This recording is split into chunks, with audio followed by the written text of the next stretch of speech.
దీని ఆధారంగా నేను పోయినసారి బడ్జెట్ సమావేశాల్లో కూడా చాలా స్పష్టంగా చెప్పాను. మీరు గతంలో బీఆర్ఎస్ పార్టీ 10 ఏళ్ల కాలంలో 671 అని ఒకరంటారు, 7 లక్షల కోట్లని ఒకరంటారు, 711 అని నోటికొచ్చినట్టు మాట్లాడుతున్నారు. I challenge in this house, ఒకరోజు స్పెషల్గా డిబేట్ పెడతారా పెట్టండి, లేదు ఆడిటర్లను పిలిచి పెడతారా, ఫైనాన్స్ డిపార్ట్మెంట్ పెట్టి పిలుస్తారా పిలవండి.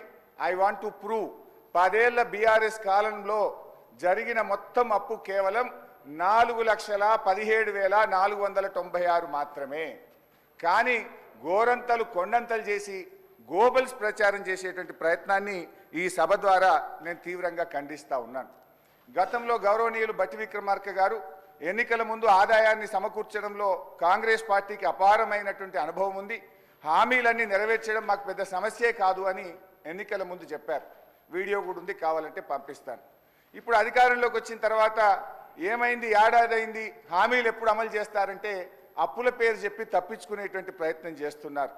ఒక అబద్ధాన్ని 100 సార్లు చెప్తే నిజమైతే అనే విధంగా గోబల్స్ ప్రచారం చేస్తూ ఉన్నారు. అందుకే ఈ శాసనసభ వేదికగా సభ్యులకు రాష్ట్ర ప్రజలకు కూడా ఈ 7 లక్షల కోట్ల అప్పు అని కాంగ్రెస్ పార్టీ చేస్తున్న ప్రచారం తప్పు అని ఈ సభ ద్వారా రాష్ట్ర ప్రజలకు నేను తెలియజేయదలుచుకున్నా. అధ్యక్ష, ఆర్బీఐ కంటే గొప్ప